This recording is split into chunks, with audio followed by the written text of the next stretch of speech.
And now for today's program. New York Times bestselling author Laura Blumenfeld is a Middle East analyst and a senior fellow at the Philip Merrill Center for Strategic Studies at Johns Hopkins School for Advanced International Studies. She previously served as a senior policy advisor on the State Department's Israeli-Palestinian negotiating team. For 20 years, Laura was an award-winning reporter for The Washington Post, covering the Middle East, national security, and presidential politics. She has written for The New Yorker, New York Times Magazine, The Financial Times, and has appeared on CNN, Fox, MSNBC, and BBC. Laura is the author of Revenge, A Story of Hope, a global study of revenge and reconciliation, which has been optioned by HBO. Amy E. Schwartz is Moment Magazine's opinion and book editor, as well as an editor of the magazine's popular Ask the Rabbis section. Before coming to Moment, Amy was a longtime editorial writer and an op-ed columnist at the Washington Post, covering education, science, and culture, and where she was nominated for a Pulitzer Prize in commentary in 1988, and was a three-time winner of the Newspaper Guild's Bernie Harrison Memorial Award for Commentary and Criticism. She has also worked at Harper's Magazine, The New Republic, and the Wilson Quarterly. Amy is president of the Non-Denominational Jewish Studies Center in Washington, D.C., and speaks and runs workshops on topics of Jewish commentary, Psalms, and literature nationwide. Please welcome Amy Schwartz and Laura Blumenfeld.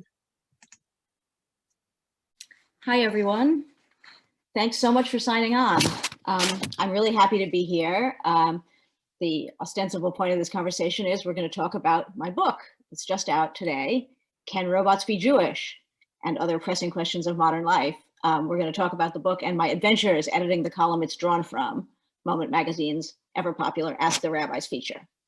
Both the book and the column, I should start by saying, are the inventions of the brilliant Nadine Epstein, editor-in-chief of Moment, who early on thought that Ask the Rabbis would be a great way to get rabbinic wisdom into the magazine in a consistently lively and accessible way. So I'm very grateful to her, both for the chance to edit the book and also because Ask the Rabbis turns out to be, I hear this often, everybody's favorite part of the magazine. So why is that? Probably the best way to describe Ask the Rabbis is to give you an illustration.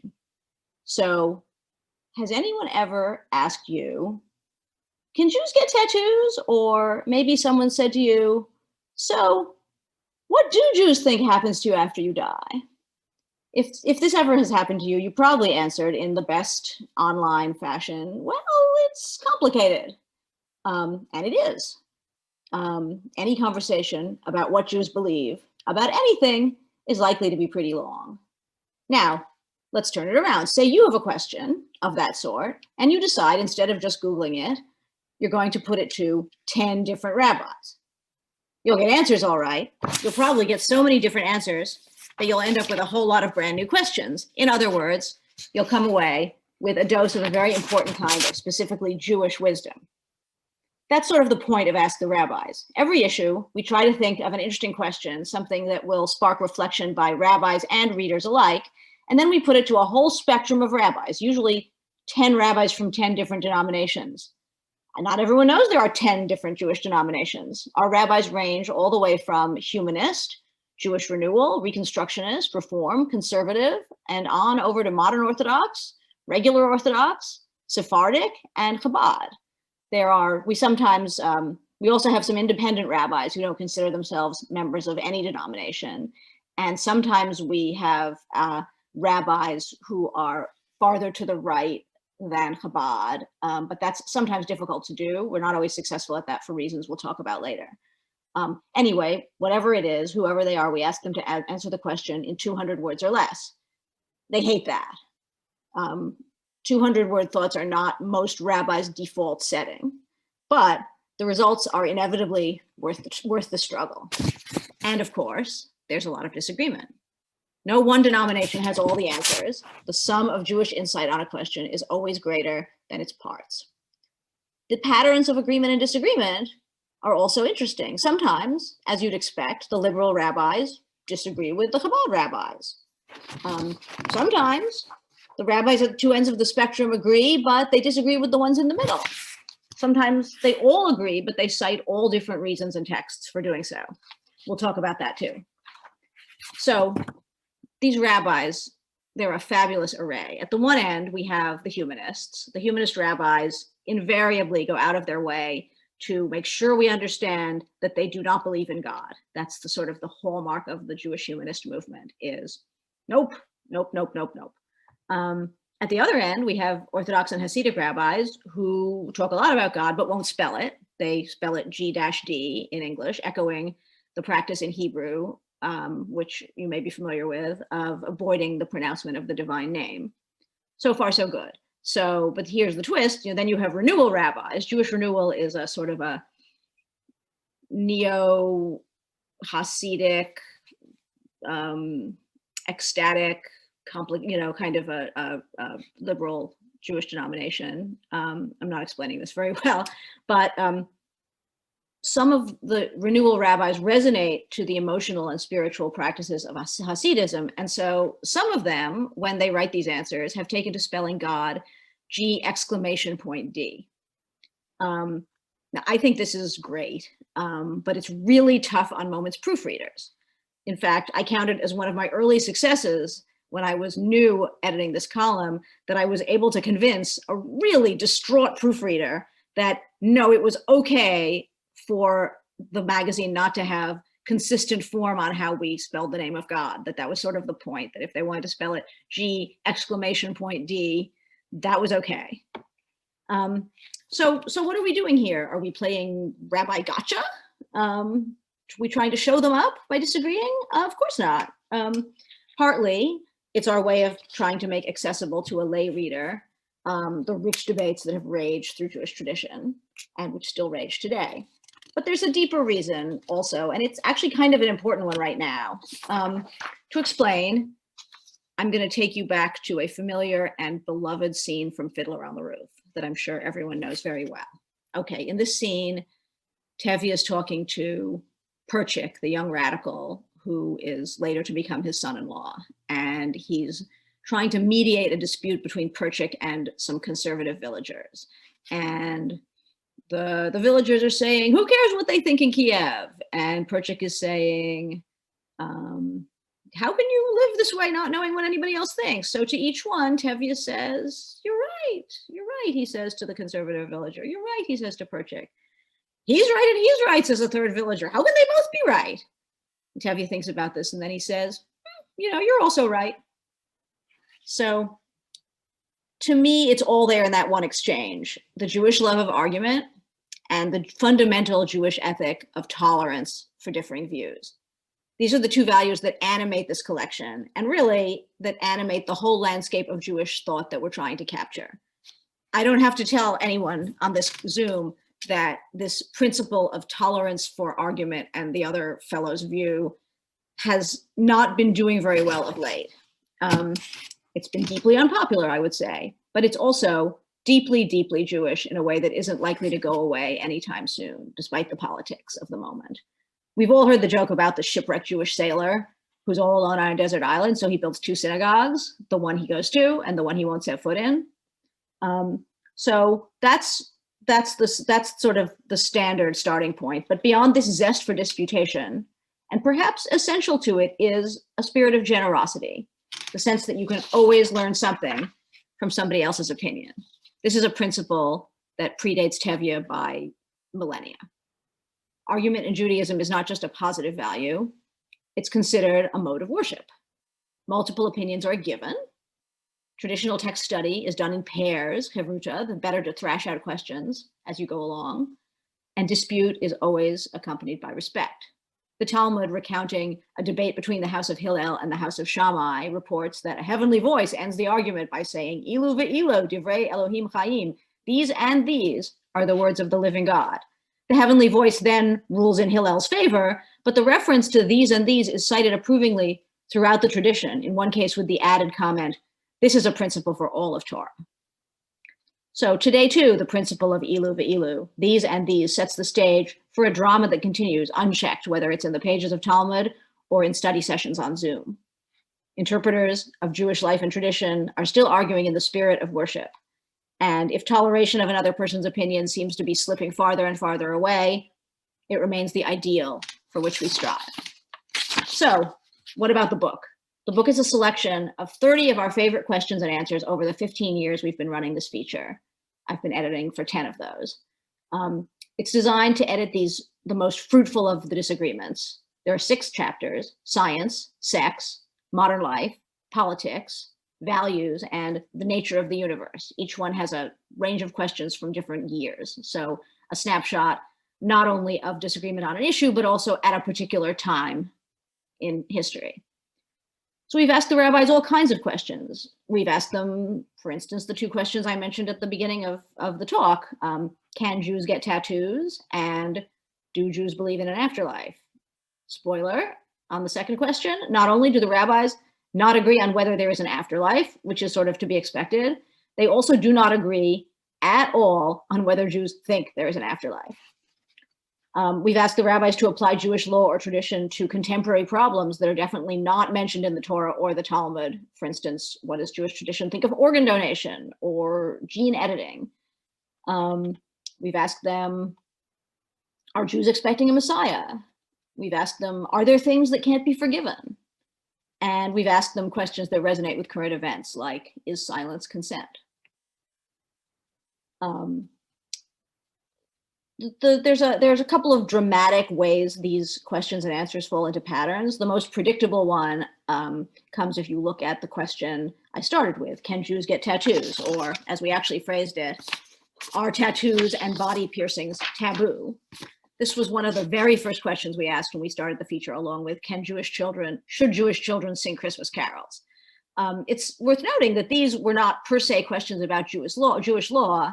They speak to custom, tradition, and assimilation, and as such, there's a lot of room in there for opinion. So on tattoos, the one thing all the rabbis agreed on, from independent to Chabad, was no.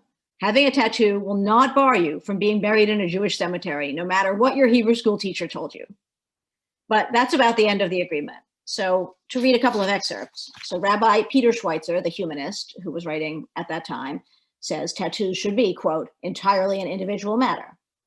Laura Kaplan, a renewal rabbi, says, Torah clearly forbids tattooing and self-cutting as ways of mourning or memorializing.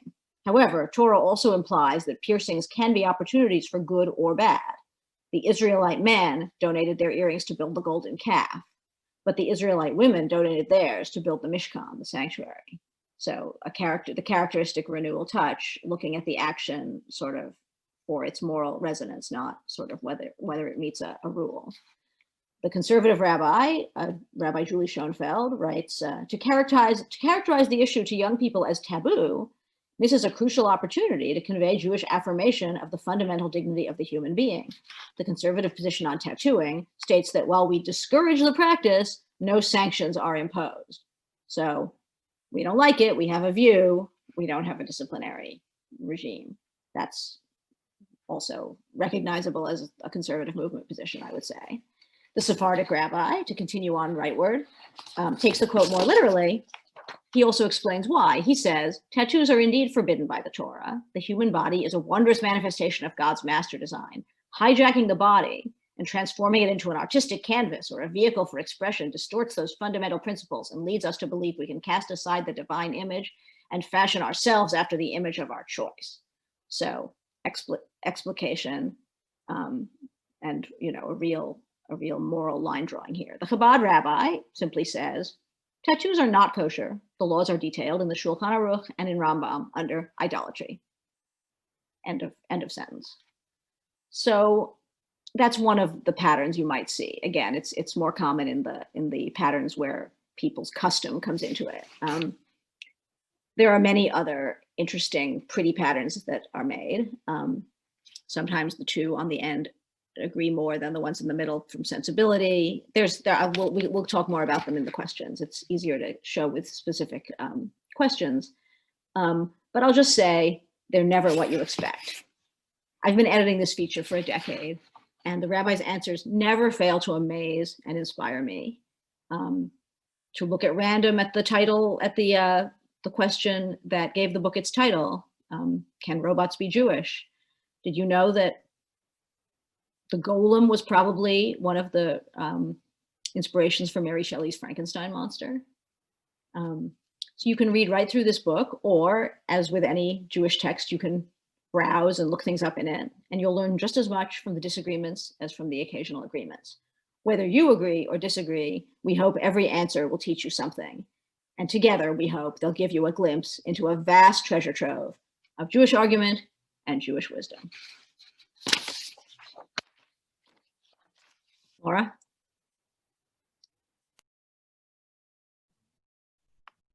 Amy, Mazel Tov on the birth of your book.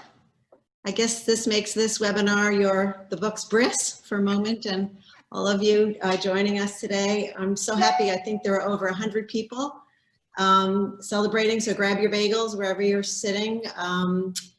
And Amy and I, we go back decades. We met first in the Washington Post newsroom. Amy was an opinion writer, I was a reporter. But lately, I think we just see each other at Kiddush, when there was Kiddush at Shul.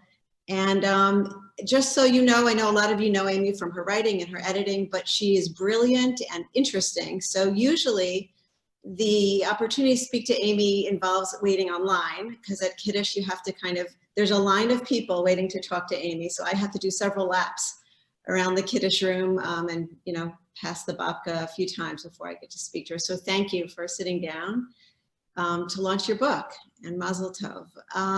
Those of you who are watching, at the very end, we're going to open up to questions. And as Amy said, argument is so Jewish, it's even considered a form of worship. I see the lights dimming outside, so we can call this Mincha Marav, possibly. So all of you at home, start dreaming up questions. They can be as disputatious as you like. We welcome that.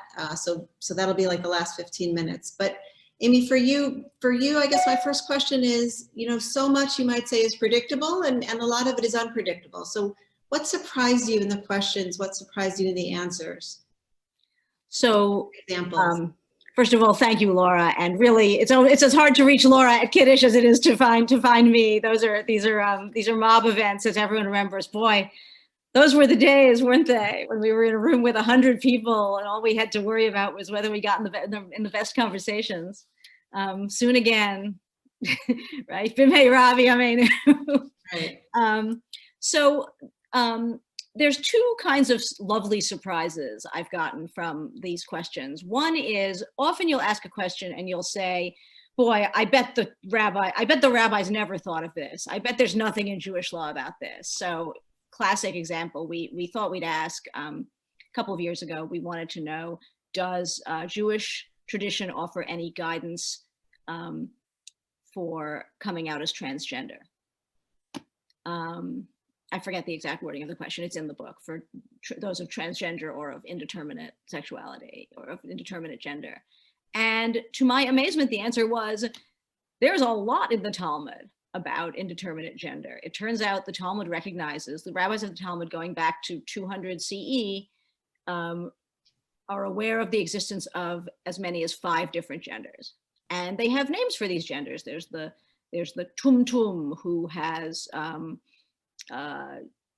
male genitalia until puberty and then different afterwards. There's the Ailonit, who has mixed characteristics. There's a whole discussion about this, and it's done in that classic Talmud sort of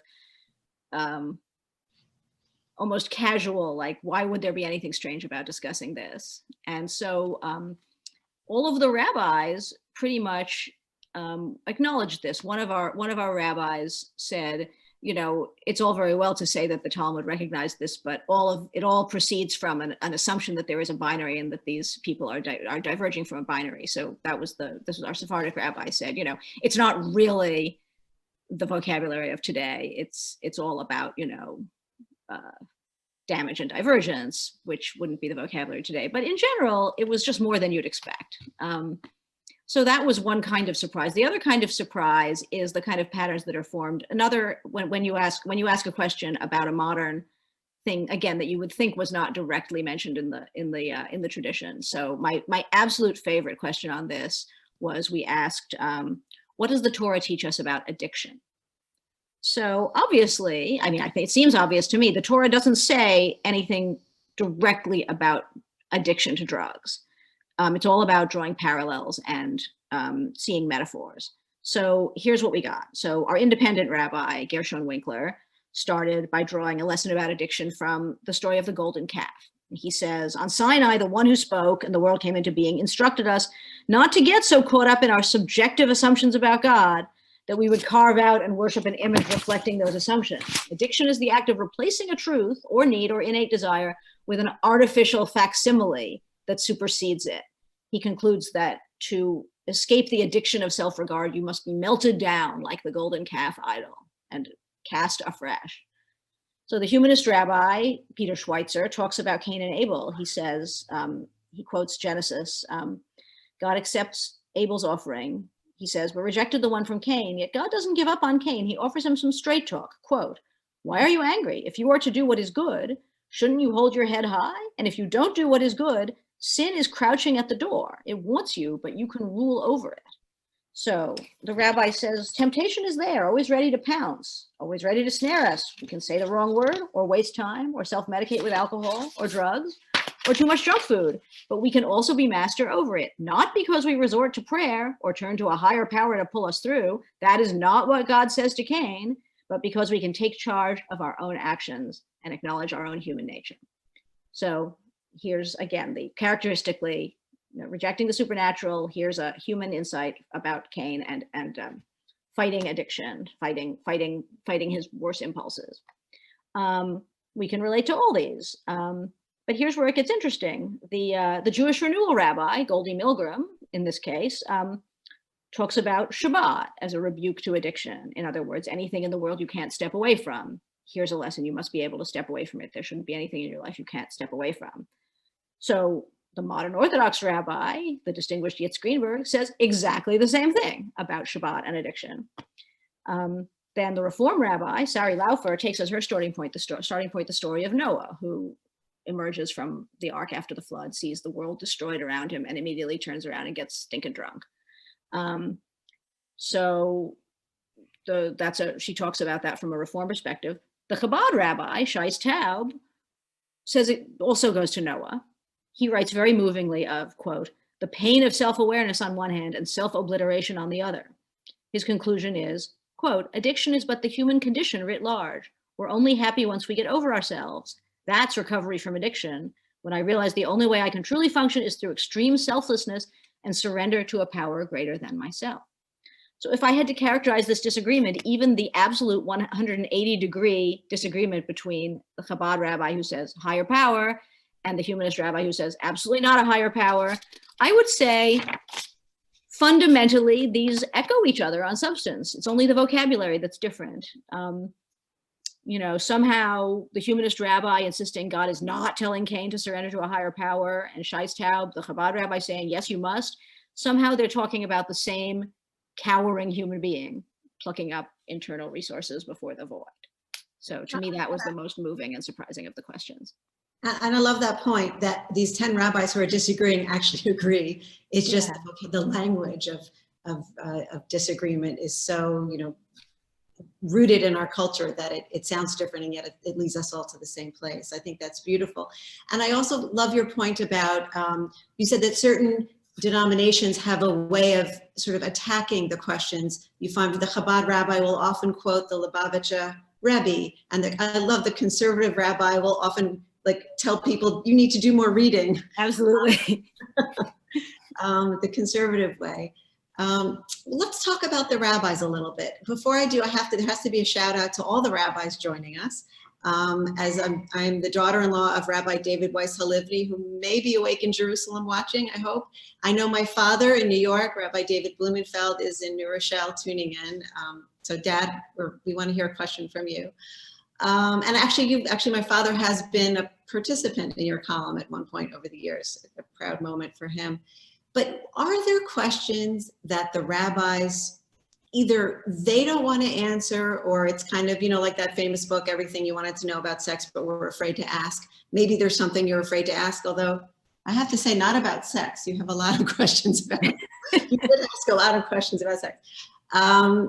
But are there questions that are maybe politically divisive, sensitive, tell me about in the newsroom where we used to work at the Washington Post, it was called spiking a story, when it was just not sort of fit for publication and you put it on a spike, and that was the graveyard of good stories.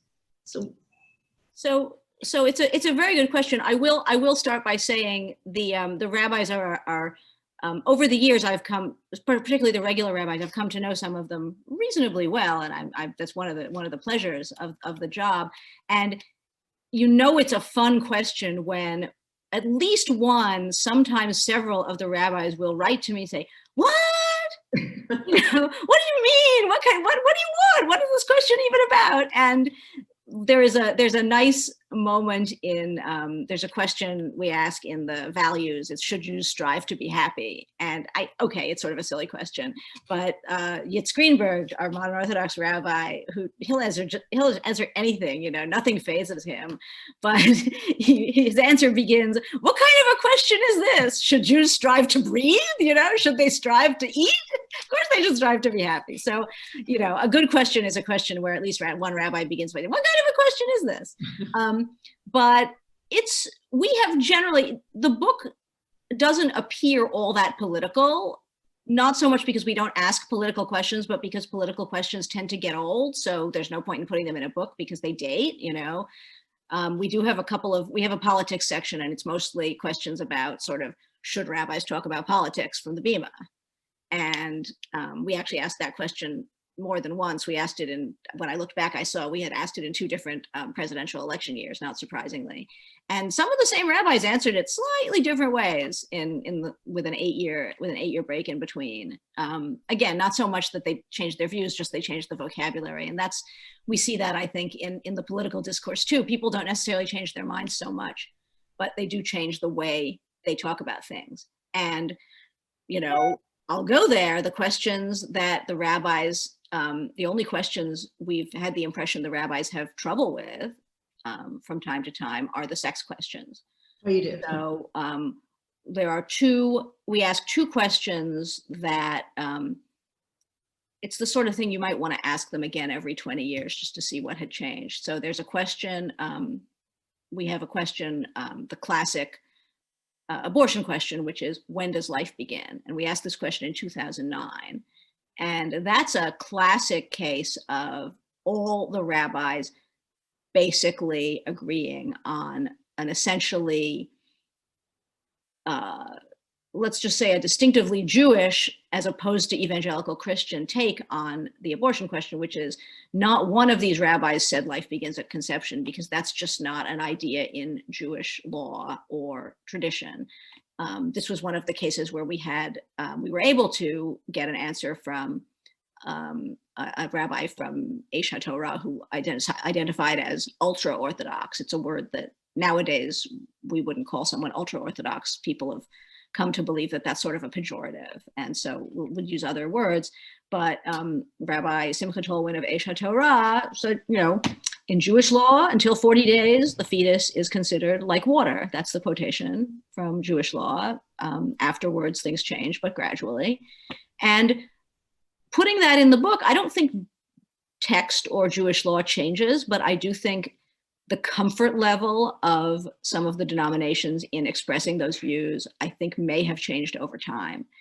And a couple of years ago, we asked a contraception question. The question was, does Jewish tradition have guidance concerning contraception? We left it as open-ended as possible. And essentially, we got the same answer from all the rabbis, which was the requirement to be fruitful and multiply is, even in the traditional denominations, it's on men, not women. Men are commanded to reproduce themselves, to have 2 children, ideally a female and male.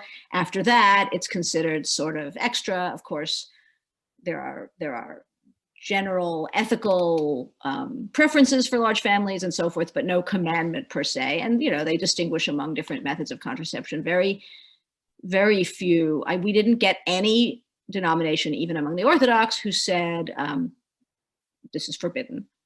However, we don't have a Chabad answer in that section, and the reason we don't is because when I was talking to one of the people in Chabad who are usually very helpful and will locate a person who's an expert if there isn't a regular. We use some people write for us regularly, some people would only write on certain subject, would rather write on certain subjects. So I was talking to a Chabad contact who said, look, we really think this question should only be answered by a woman.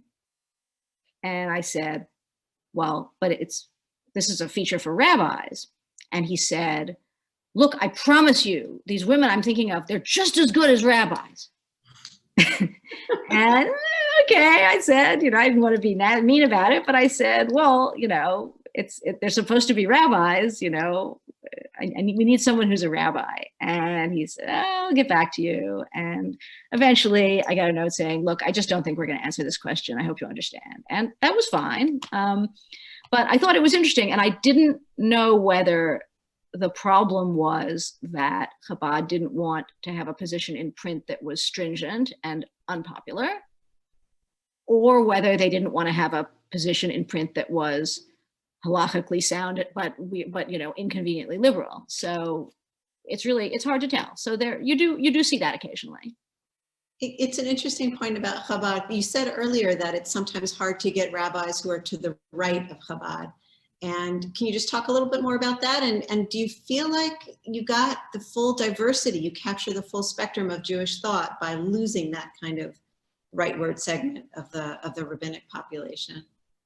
So it's difficult. I think we've periodically had people answer questions for us who are from the more, Chabad is a very traditional denomination, but it also has a sort of a mission to be in conversation with more liberal denominations of Judaism. And then there are a whole lot of Haredi, parts of the Haredi community that don't feel that way at all, that don't want to, don't have any interest in being in dialogue with more liberal parts of the community. And I think in many ways that's because to do so is to validate things that maybe they don't want to validate. And I say in the introduction, the limits of this ilu ve'ilu, there are always limits, and they're different. The limits of ilu ve'ilu, these and these, are different for everybody. It's not a shocking thing that some things would be, within the pale and some things would be outside the pale. So in general, when I've talked to rabbis about being regular members of this feature, often they've said they'd like to, but they just don't feel they're in a position to. It just doesn't work for them. But they're always, in general, they've then been happy to direct me to people who will. And often, for instance, in cases where we have a question that requires a particular expertise, like say a rabbi who's also a doctor, the question about whether you should edit your children's genes, or there was a question that we asked that didn't make it into the book about how would you counsel a sexual predator? And so for that, we wanted a rabbi who, actually had expertise in that kind of work. And there Orthodox rabbis, even the most Orthodox that I could locate who have that kind of expertise, are usually very willing to discuss that. It's just the more global questions that don't. I would say, no, we're not capturing the full diversity of the Jewish community. Obviously, this community, the two ends of the Jewish community today probably don't really talk to each other about very much, but we try, and we at least get a range. So, and the range we do get, I think, still covers a very interesting. It gives you a sense of a lot of disagreement. So, for the rabbis out there who are thinking, how do I get into this column? Because it is your most popular feature, right, of Moment Magazine. It's one of the most popular features that's been around for 15 years. How do you pick the rabbis? Or is there like an audition? Do the rabbis, sort of cycle through? What? As I read the book, I thought this is great for rabbis because it gives you a lot of sermon topics. I felt like it was a great right, and a lot of little. You're hoping for nuggets, right? You want to give people, not just rabbis, it's sort of, you want them to come out feeling like they've been reading Bartlett's familiar quotations about Jewish wisdom or something like that. Some of the denominations are regulars. You can see reading the book that I have a group of regulars who write either every issue or every other issue, or so in some denominations we have one person. Ironically, the denominations that are the biggest and the most diverse, we've had more stability in those denominations, just because it's difficult to know where to start. If you were going to hold an audition of hundreds of rabbis every 2 months, it would be difficult. And the people who write for me, it's not so easy to do this. A lot of people have asked if they could try and have, quote, auditioned, and doesn't always work out. It looks easy, but it's really not easy. A lot of rabbis who really have wanted to do this have,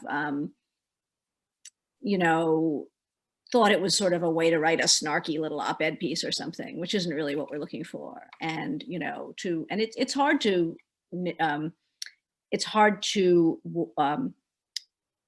nail these insights down into 200 words.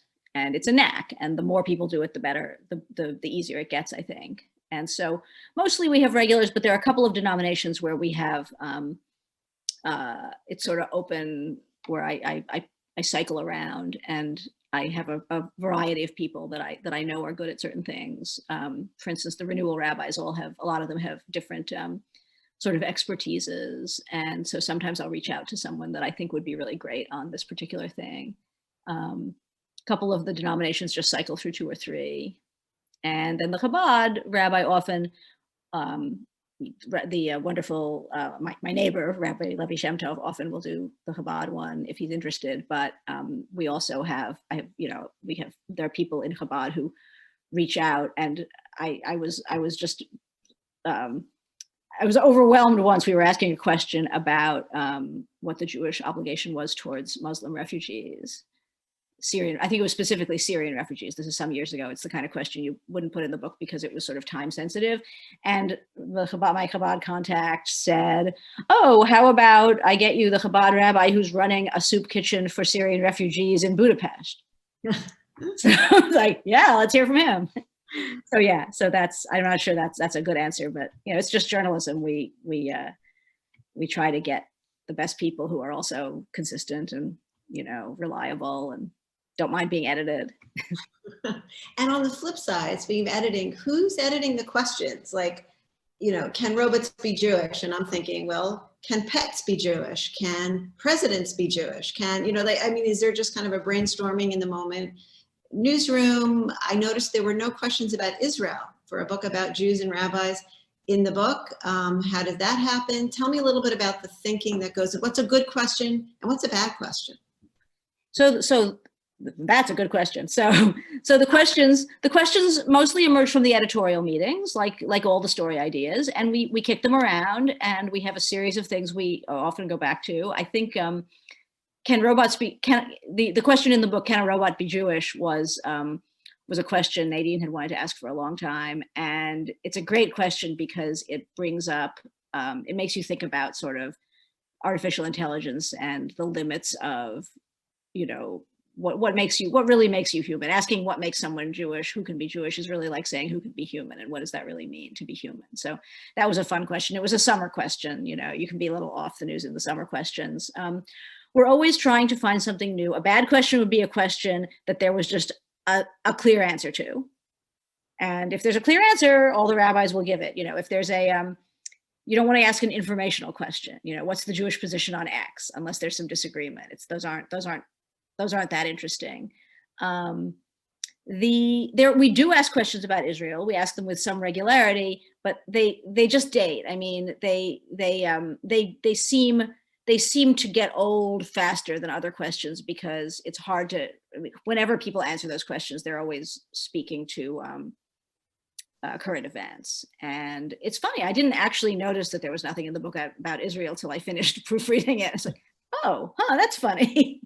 And then when I thought about it, I realized it made perfect sense because firstly, the way we organized the chapters, there were so many more questions that we couldn't fit in that we wanted to do. This was Nadine was kind of on me because she was thinking of it originally as just a slim little chapbook, and it turned out I said, no, I want all these questions.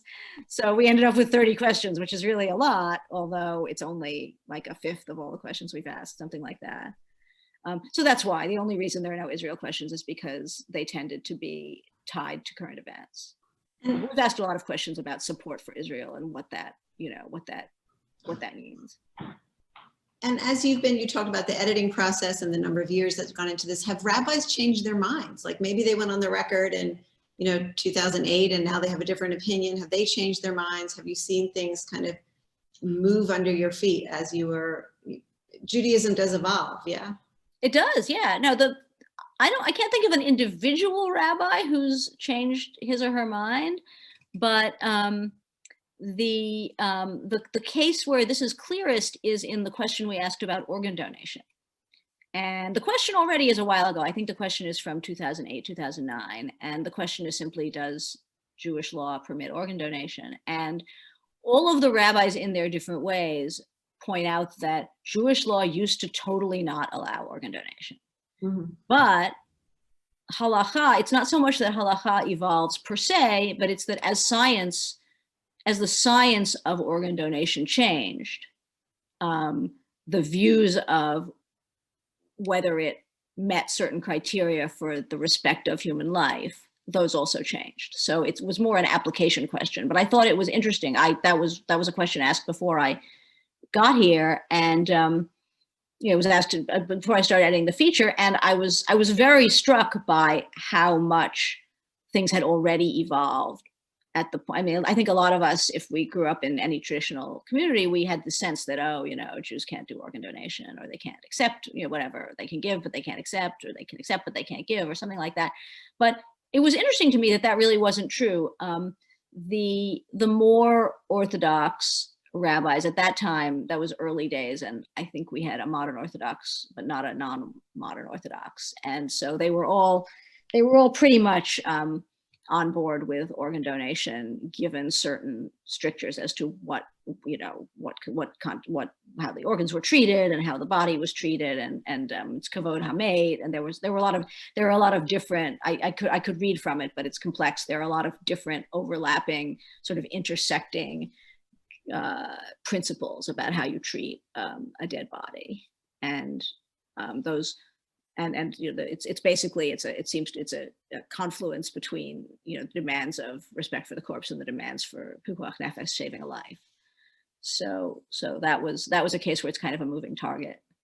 Interesting. And you also mentioned that sometimes the rabbis would get fired and you would look for them and they would have I don't think the rabbis who have been fired from their jobs while writing for us were fired because of us. I think their willingness to write for us in those cases might have just been, a sign of their essential menschlichkeit, and that didn't work out. Although all the rabbis, we asked a question about whether you can talk politics from the bima, and they were all afraid of being fired if they said the wrong thing from the bima. That was definitely that's a through line, whether true or not. So before we turn it over to the audience, because I'm really more interested in your questions, frankly, than my own. But you said something beautiful, just a very simple sentence in the book somewhere. You say, "I love these rabbis." And so very quickly, that's my one question. If you can answer that one very quickly, why? And the second one is, we're both mothers of 3, right? We have 3 kids. And now you've birthed a book. And I'm just curious to know which you think was harder, to deliver a book or a baby. Briefly, and then over to the questions from the audience. That's very funny. I will say that I do feel like I didn't really do all the work on this book. It was mostly other hands, the rabbis themselves did all the important creative work, and Nadine had the concept and the title and so forth. But I will say, since you set me up for it, I kind of feel the same way about my kids. I didn't make them. I definitely did not do that. I was there. But it's a good question. I don't know why. I've always had a great admiration for rabbis. I know some people are intimidated by them. I know you're not. You're the descendant of how many generations of rabbis? It was in the wow. That's incredible. I don't know. They're always interesting to talk to, and I particularly feel that way about the rabbis that I think would disagree with me. Not that my opinions mean much compared to somebody who's immersed in study of these issues, but you know, I'd rather listen to them than you know, agree with them on everything. Amy, that's actually a perfect description of you. You are always interesting to talk to. I go on a walk with you around our neighborhood and it feels like a master class in the world. And so again, thank you for launching your book with us today. Suzanne, I'm going to turn it over to you for Q&A. Yes, thank you both, Laura and Amy. That was fabulous. Thank you, Laura. So let's get right into the questions. And again, if anybody else has a question, please feel free to put it in the Q&A box. Is asking intelligent questions more important than getting supposedly correct answers about the big issues? Yes. Yes, whoever said that, I agree 1,000%. A good question is worth any number of answers. And I mean, 10 answers, I guess that's why 10 answers are better than one, right? I mean, that's my sense of it. Great. So the question everybody wants to know is the title of the book, and can robots be Jewish? So can you share a little bit of some of the rabbis' opinions? And I'll add to that one specific question of neuroscientists debate whether or not a robot can be conscious. Can a robot be Jewish even if it's not conscious? Ooh. So that's my brother. That's a trick question from Hal, is that you? Neuroscientist. And he's a classmate of Amy's from college, so yeah. So that is a great question. So as you may have, as the question sort of seems to infer correctly, the point of the question was really to get at what makes us human, what makes us, you know, what would make a person, what makes you Jewish and what makes you human, and what, you know, what casts you out, like what, you know, so the rabbis, so this is another case where the rabbis divided up not in their views on this, but sort of in their reactions to this question. A surprising number of rabbis, in particularly, I would say, of the more orthodox parts of the landscape, obviously passed their teenage years as sci-fi nerds, because both Rabbi Yitz Greenberg, who's, you know, modern Orthodox, well-known sage on a lot of subjects, and Rabbi Chaim Ovadia, the Sephardic rabbi, responded to this question by producing dialogues about their robots. So Yitz and his robot have an argument over whether the robot is Jewish, and it's really lovely. And, you know, Yitz keeps saying, the rabbi keeps saying, the robot keeps saying, of course I'm Jewish, I'm this, I'm that. And, you know, the robot says, I celebrated Hanukkah. And Yitz says, Jews don't celebrate Hanukkah. They observe Hanukkah. Celebrating Hanukkah is Goyish. And the robot finally says, ugh, don't you feel guilty? You're holding out on me. Shouldn't you be welcoming me into the tribe? Into the tribe? And anyway, everyone's worried about continuity these days. And speaking of continuity, you're always in Israel with your grandkids, and you never write, you never call. And Yitz responds, okay, you're Jewish. So, but the other half of the rabbis who had not grown up as sci-fi nerds, this was a case where they called me and they said, I have no idea what you're looking for with this question. What on earth could we possibly say about this? One of them ended up writing about whether her dog could be Jewish, which is, I mean, and the answer, her answer essentially was, there is some, you hear people, you know, there is a line of argument that anybody loved by Jews takes on a certain kind of Yiddish neshama, little bit of a Jewish soul, if Jews love and care for that person or being. And she ends by saying, hey, you know, why not? Come on right in. We've always been a mixed multitude. There's plenty of blessing to go around. But a couple of rabbis mentioned the Golem. This is where I got the little tidbit about how the Golem probably had inspired Mary Shelley to, one of the sources for her invention of the Frankenstein monster, the Golem, the medieval Golem, the man made of clay whose life is breathed into him and then it's taken away again by his creator, who's the human being. Turns out there's a lot of Talmudic discussion over whether a Golem can be counted in a minyan. and why? So some of the rabbis drew on that. The independent rabbi, Rabbi Winkler, and also Rabbi Katz, the conservative rabbi, both looked at that and basically, well, yes, maybe for some things, not for others. You know, the robot might be considered Jewish in this way, but not in that way. So again, it's an answer. It's a fun question because there are so many ways to ask it. One of the both in one of the talks I've given on this book to a small JCC, as sort of a little brunch with about 15 people, that's all they wanted to talk about. We spent half an hour on whether robots can be Jewish. And I put this book up on my Facebook page, and there was also, it erupted into a little discussion over whether robots could be Jewish. And somebody said, you know, well, I invented a story with a robot and he turned out to be Jewish when it turned out he had a detachable foreskin, you know? So let's just say there's the reason we asked the question was because there really is no answer, and there's all sorts of places you can go with it. As for, I'd have to answer the neurologist question by saying, I don't think any of the rabbis got into this, but I don't know where you'd get Jewishness without consciousness. So that's definitely a question that none of the rabbis answered or raised. So that's good for you.